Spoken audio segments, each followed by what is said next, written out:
Meus amigos, muito boa noite, muito bom dia, dependendo se cada um vai ver e ouvir o nosso trabalho em algum período do dia. Primeiramente, um grande abraço a todos. O tema nesta oportunidade é a lei de causa e efeito e a família. É um tema amplamente trabalhado, discutido dentro da doutrina espírita, e a nossa ideia é trazer a lei de causa e efeito para dentro do núcleo familiar. Vocês já devem ter observado que a nossa figura está numa tela minimizada ao canto, enquanto que na tela principal, certo? Tem um quadro, uma figura, uma tela que já remete ao nosso tema, que vai ser trabalhado agora. Vocês sempre terão uma tela com duas frases postas nela. Uma ao topo da tela e outra na parte de baixo da tela. Em particular, nesta primeira, são duas figuras e uma delas, e cada uma delas, irá se repetir nas telas seguintes.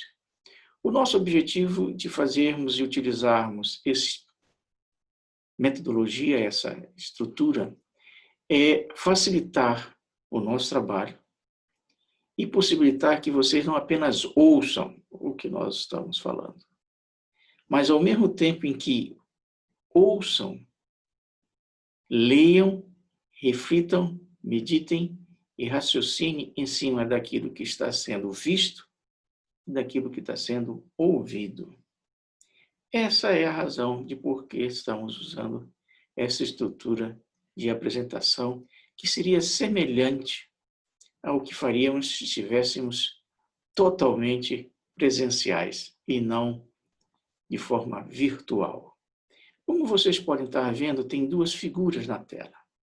Uma à esquerda e outra à direita. A esquerda é uma figura simbolizando, basicamente, na realidade, a justiça, em que se coloca que a justiça deve ser equânime, igual, uma balança sem desbalanceamento. Nós vamos utilizar essa ideia para dentro da lei de causa e efeito de uma forma diferente, como nós vamos ver à frente. E a figura à direita é uma figura de um quadro da nossa amiga Tarsila do Amaral, que reflete a família. Então, são as duas ângulos que nós queremos ver hoje. Comecemos com a nossa amiga Joana de Ângeles, com a frase que ela posta ao topo da página, em que ela nos afirma que a lei de causa e efeito é uma lei da natureza. Esse é o primeiro ponto. Segundo, ela imprime as suas normas, os seus códigos, as suas leis em nome da justiça divina. Ou seja, primeiro, a lei de causa e efeito é algo que é aplicável a todos nós. É uma lei da natureza. Não é uma lei aplicável ao espírita, ao protestante, ao católico ou ao ateu. É aplicável a todos nós, encarnados e desencarnados. Segundo, ela reflete a ação daquilo que todas as religiões, ou quase todas elas, denominam de justiça divina. No caso da doutrina espírita, é importante destacar que ela é uma das que destaca, que realça a lei de causa e efeito. Muitas vezes se entende que a lei de causa e efeito é uma descoberta, uma afirmativa da doutrina espírita. E não é. É uma lei da natureza, como a nossa própria Joana de Ângeles afirma, e mais do que isso, ela apenas vem esclarecer, precisar o que está no próprio Evangelho. O Cristo falou da lei de causa e efeito? Falou. Dentro das possibilidades que ele podia falar, dentro dos limites de tempo em que ele estava. Falou como? Ele disse que aqui que plantares irás colher. Ou seja, as escolhas que fizeres num certo e determinado tempo, irás colher as consequências. O que se entendeu naquela época e durante séculos, milênios, é que essa plantação e colheita se daria apenas durante uma vida, durante a existência terrestre. Certo? Mais ou menos como o lavrador que planta num semestre para colher no semestre seguinte, do mesmo ano. O que a doutrina espírita veio nos trazer, olha, essa plantação e essa colheita, ela é atemporal. Ela não se restringe a uma vida. Certo? A lei de causa e efeito, ela se reflete, muitas vezes, vidas, centenas de séculos depois. Então, a lei de causa e efeito é um processo atemporal, não é propriedade da doutrina espírita e vem nos esclarecer uma série de circunstâncias que ocorrem dentro da família.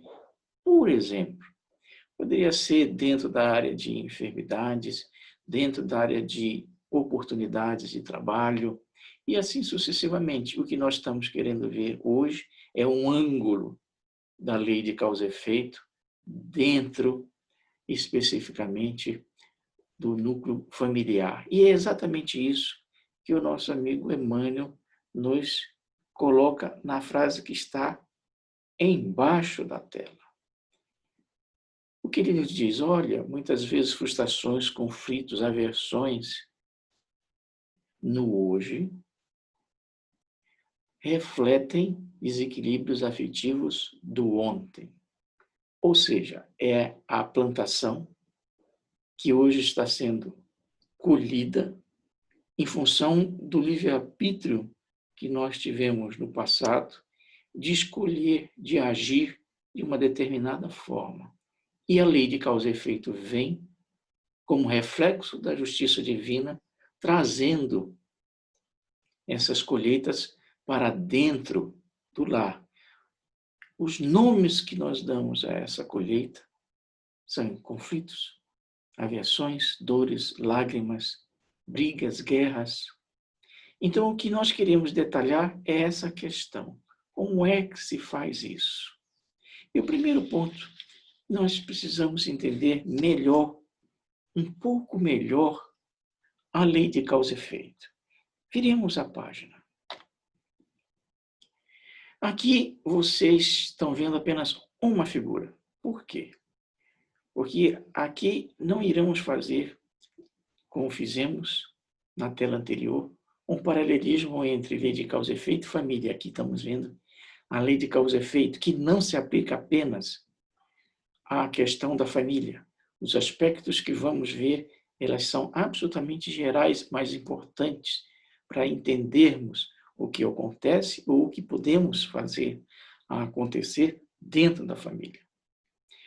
São duas frases, uma no alto da página e outra na parte de baixo, e as duas, no caso, da nossa amiga Joana de Ângeles. Na primeira, ela destaca o seguinte: não existe dor sem causa, nem alegria sem título de merecimento.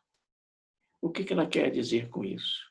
Ela quer dizer que a lei de causa e efeito não nos traz apenas as dores, os resgates, como muitas vezes o espírita entende.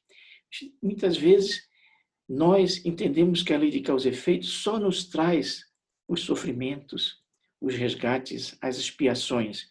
O que ela está dizendo é que a lei de causa e efeito, ou a justiça divina, ela é uma balança em que tem dois pratos.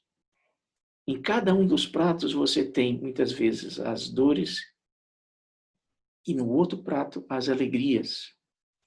Você tem que ser merecedor tanto das alegrias como você é merecedor, muitas vezes, dos resgates em função das plantações que fez. Portanto, a lei de causa e efeito ela é neutra. ela tem tanto um aspecto que nos traz as alegrias, como ela mesma fala, quanto nos traz, muitas vezes, os resgates. Isso é muito importante. Por quê?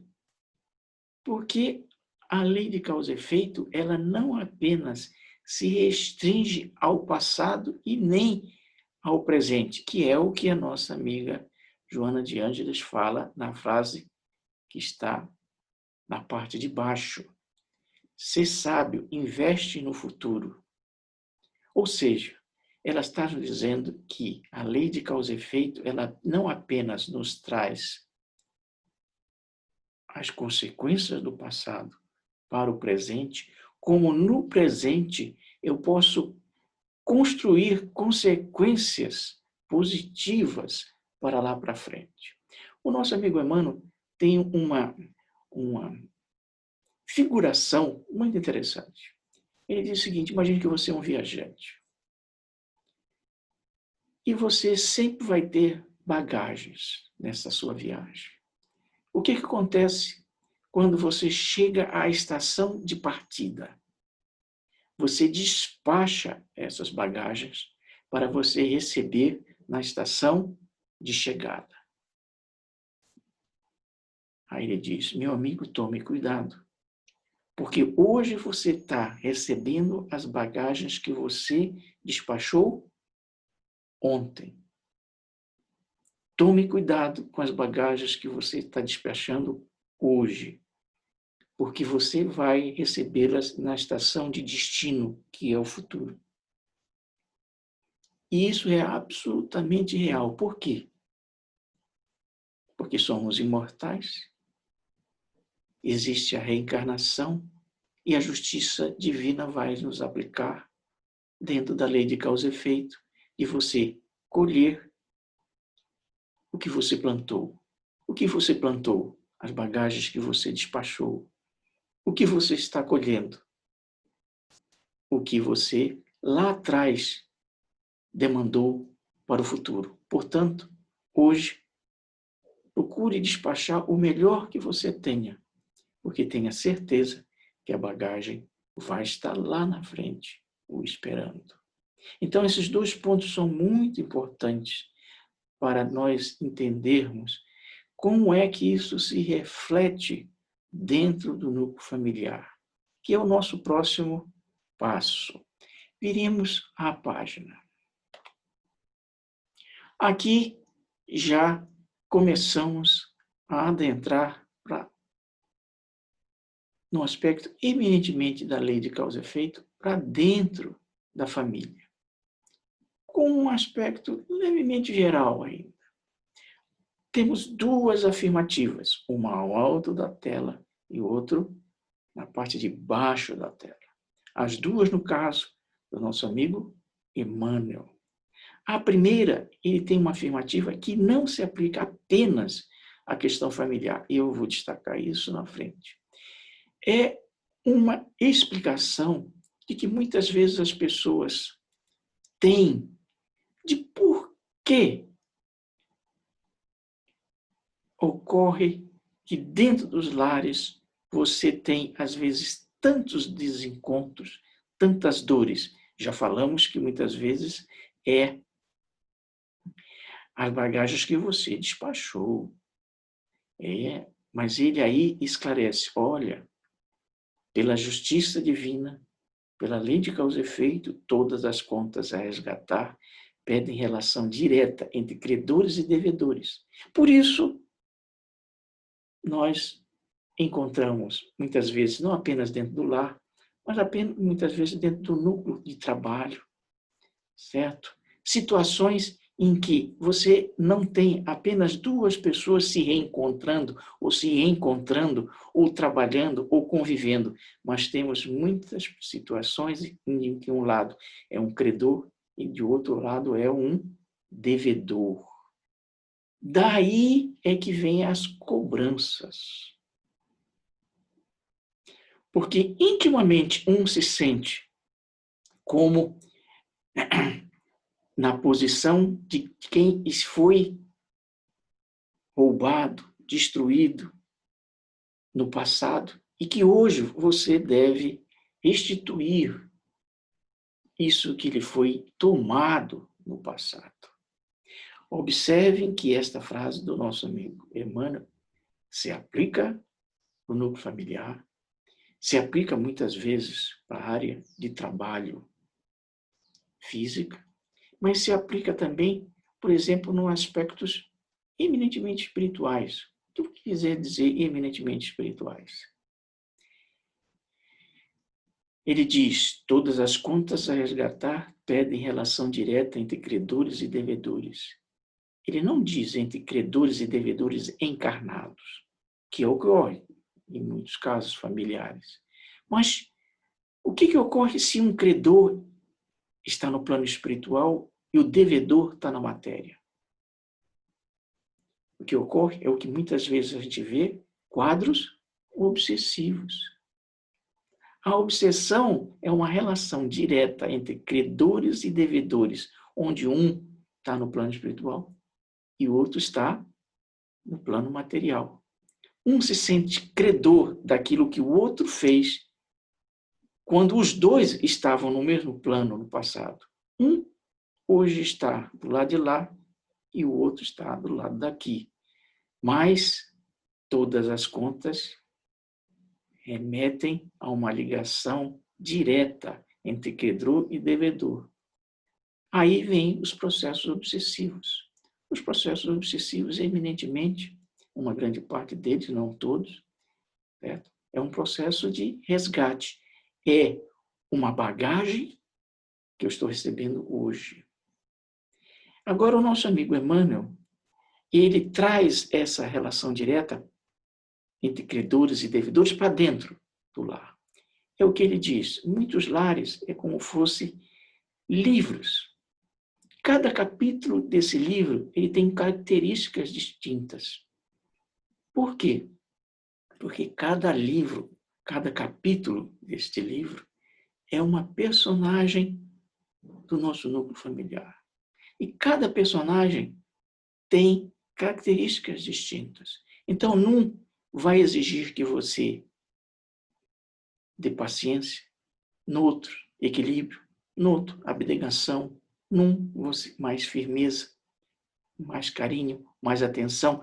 Os capítulos do livro Família, eles são diversos. Reflexos das bagagens que você, diversas, que você despachou lá atrás. Mas mais do que isso, atentem que nós vamos falar, porque nós vamos voltar a esse ponto mais à frente. Na maioria das vezes, certo? Essas situações, esse livro, esses capítulos, significa nós. Nós, sabem o que é nós? São nós que nós construímos no passado. O que devemos fazer no presente é transformar os nós das convivências familiares em laços.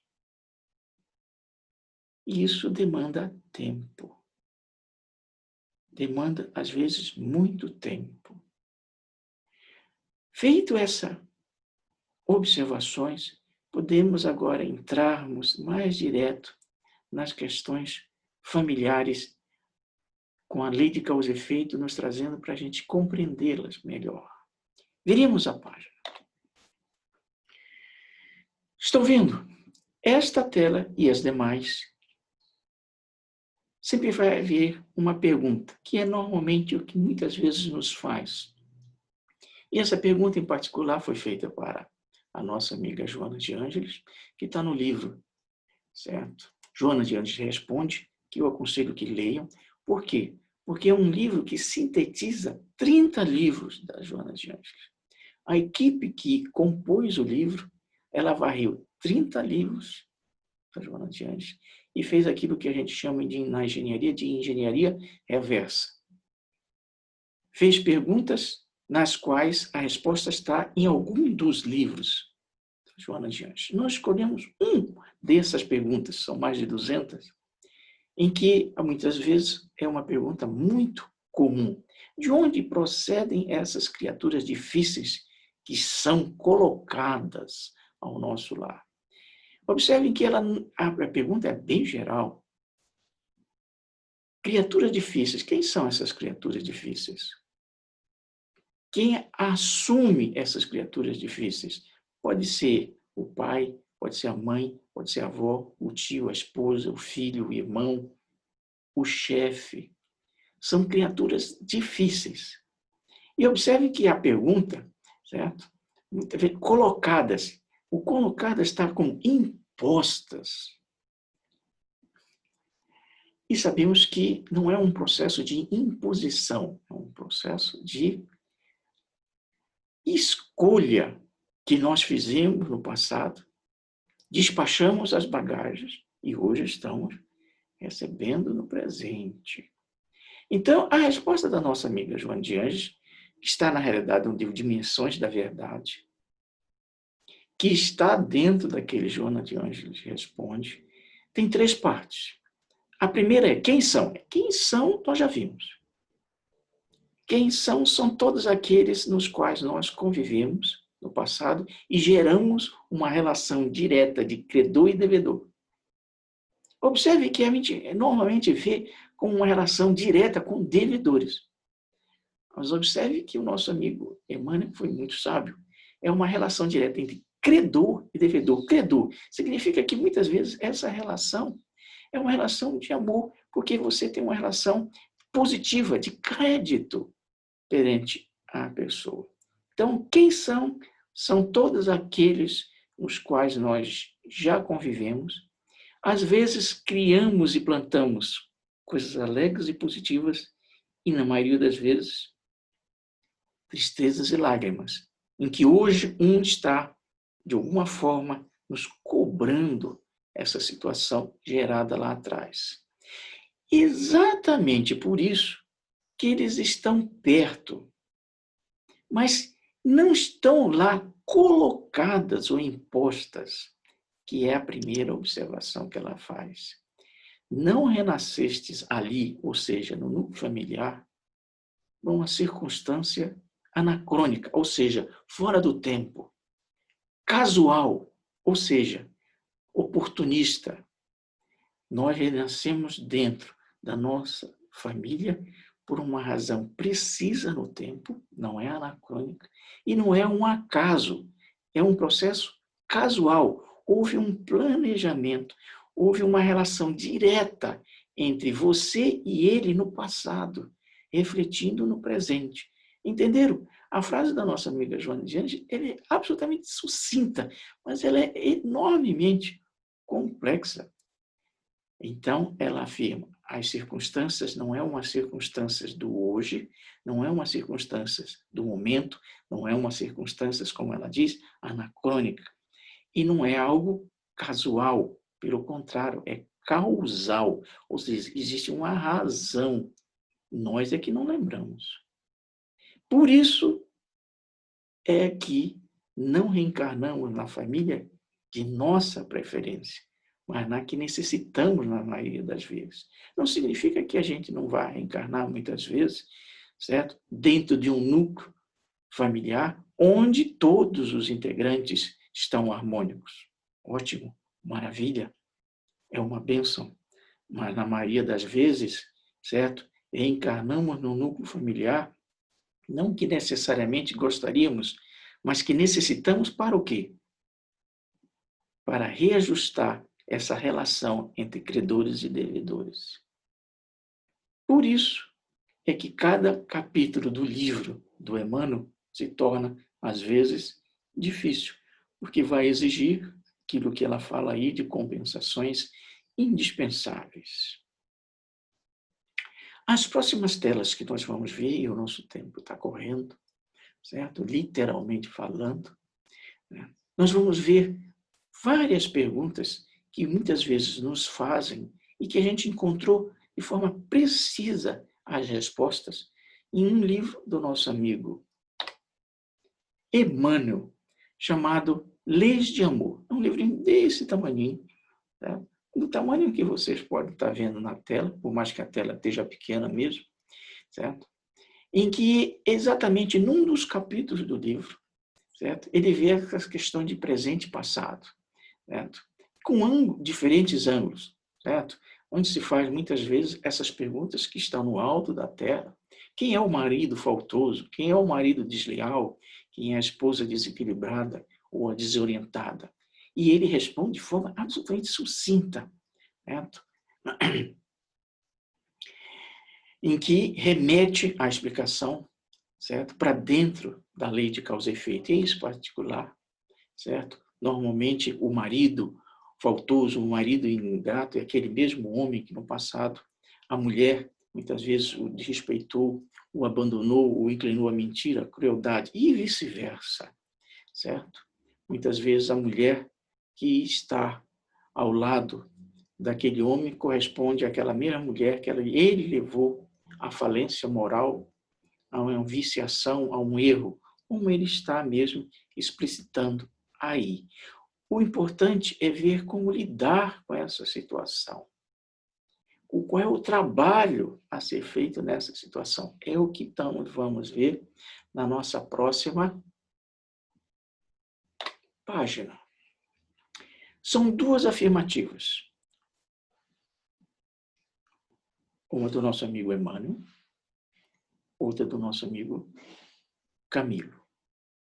A primeira, ele é absolutamente preciso e está de acordo com aquela questão dos nós e dos laços, em que ele diz o seguinte: as leis humanas casam as pessoas para que as pessoas se unam segundo as leis divinas. Ou seja, o casamento é um processo que busca transformar nós em laços. O casamento é um instrumento para reaproximar, reunir ou unir de uma forma amorosa dois espíritos, nos quais muitas vezes um é um credor e o outro é o devedor. Compreende? Agora, essa busca de transformar nós em laços não deve significar o desaparecimento da personalidade, o anulamento da personalidade de um deles, que é o que o nosso amigo Camilo nos destaca. Os que se casam, unem-se e não se fundem, o que determina que cada um prosseguirá com as suas conquistas e gostos, preferências e realidades íntimas, inteiramente únicas, nós diríamos. Compreende? Você tem um nó que você vai tentar transformar em laços, mas mesmo o laço tem duas pontas. Não é o objetivo de transformar um nó que tem duas pontas num laço de uma ponta só. Então, dentro, muitas vezes, da relação credor-devedor, originária no passado, que se reflete no presente, certo? O objetivo é transformar esse nó num laço. Por quê? Porque, de uma forma muito feliz, como diz a nossa amiga Maria Beatriz, no livro O Laço e o Abraço, o amor é isso. Não prende, não escraviza, não aperta, não sufoca. Porque quando vira nó, já deixou de ser um laço.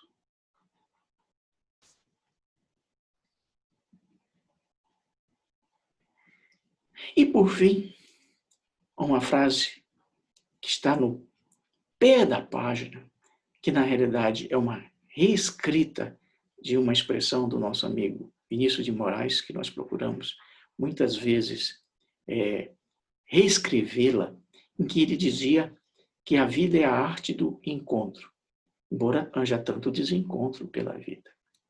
Nós dizemos que ele quase acertou, voltou um tom de conhecimento, de vivência espiritual a ele. Qual é? Qual seja a frase correta, perfeita, a vida não é a arte do encontro. A vida é a arte do reencontro. Agora, tem reencontros que são encontros. É aquela afeição, aquele carinho, como se diz, natural, certo? Que você nem sabe por quê, onde está, é o reencontro, que é encontro. Nesse caso, não há o nó. Mas tem reencontro que são desencontros.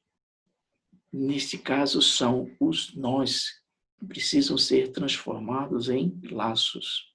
Então, tem reencontros que são de beijos e abraços.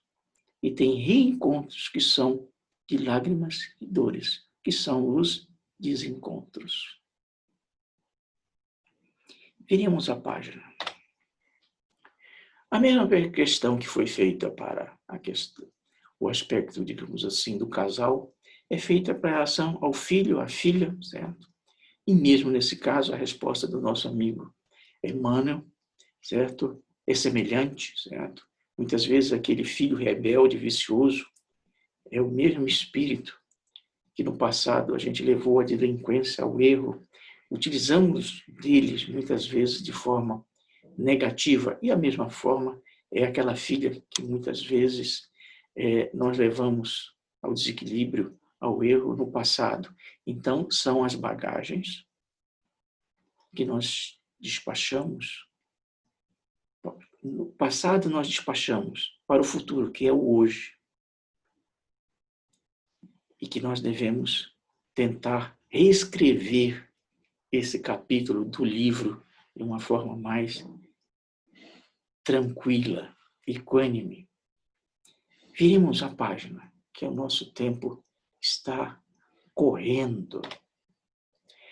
Esta tela seria uma síntese, feita também pelo nosso amigo Emmanuel, não no livro que nós estávamos trabalhando, mas num outro livro que eu aconselho também que leiam, chamado Luz no Lar, que são só sobre mensagens relativas ao lar ou à família, onde num desses capítulos ele coloca: ontem a situação era esta, hoje a situação é esta. Exatamente a aplicação integral da lei de causa e efeito dentro do núcleo familiar.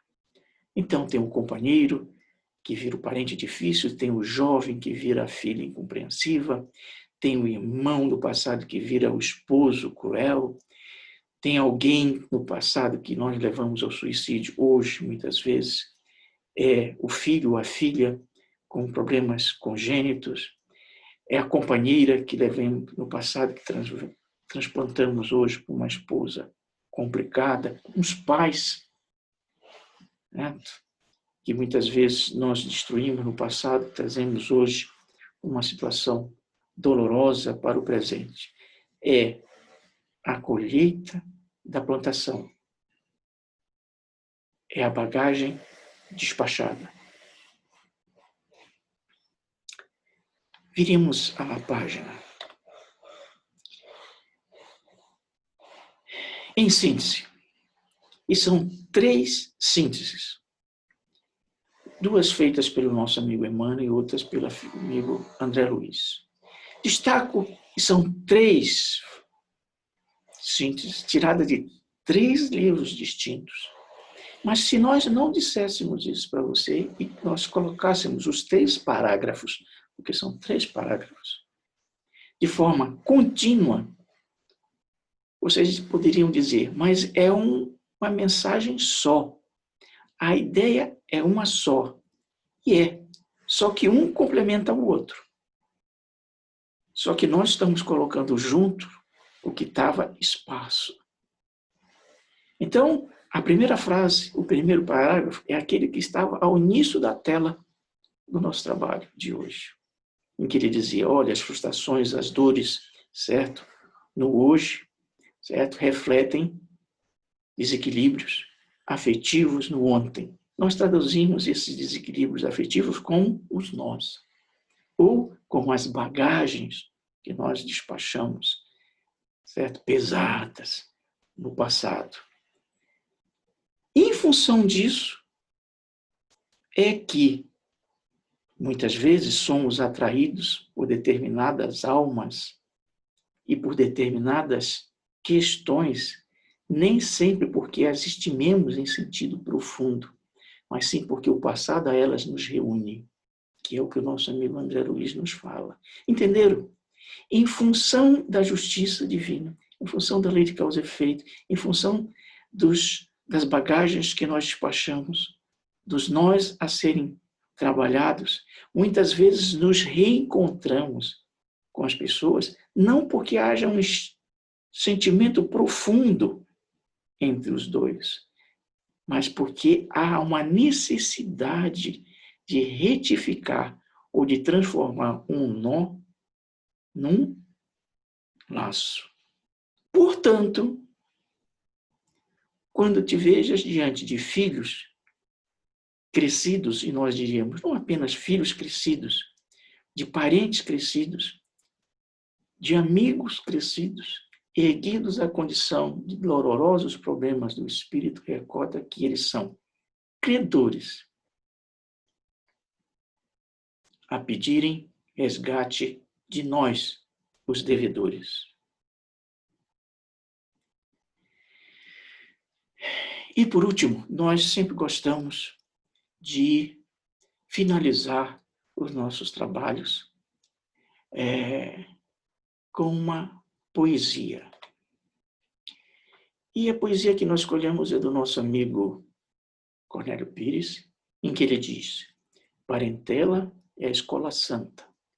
Sempre que a vemos daqui, cada qual encontra em casa aquilo que fez de si. Exatamente por isso que o nosso amigo Marco Prisco, que é a frase que está ao topo da tela, ele faz uma comparação, primeiro uma definição, e depois ele faz uma comparação. Que definição? Ele diz: família é o espelho vivo do nosso pretérito, que é exatamente o que o nosso amigo Cornélio Pires está falando. O que você vê em casa é aquilo que você fez de si, é o reflexo. Ou, como diz o nosso amigo Emmanuel, é a bagagem. Ou, como nós dissemos, é o nó. Agora, ele vai mais à frente, o Marco. Ele diz: olha, a família muitas vezes é uma caldeira que refina o óleo bruto do nosso íntimo. O que é uma caldeira? É uma panela que ferve. Então, muitas vezes, a família é uma caldeira que ferve. Nós devemos transformar essa fervura no tempo em algo que nós possamos conviver com ela sem tanto amargor. Essa fervura vai possibilitar que a gente transforme os nós em laços. Esse é o grande objetivo.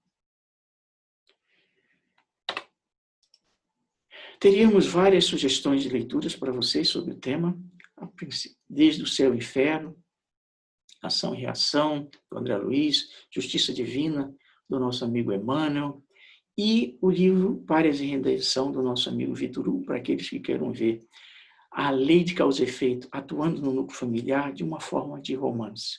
Vocês vão receber todas essas telas, certo? E não apenas as telas, mas um texto, certo?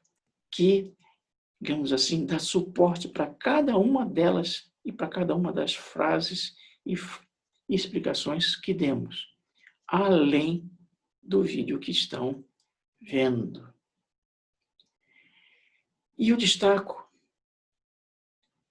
certo?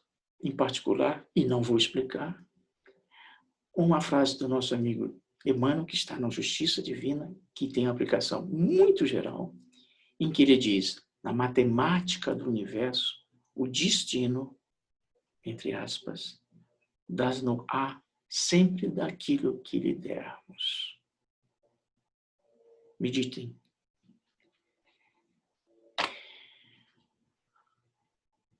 Novamente, um grande abraço a todos. reflitam, meditem, revejam, leiam com carinho, porque graças à nossa doutrina espírita nós podemos compreender hoje melhor a frase do Cristo do plantar e do colher. E certamente nos vamos ver no futuro, de forma virtual ou de forma presencial, após termos ultrapassado esta grande travessia que denominou-se no presente pandemia. Um grande abraço a todos.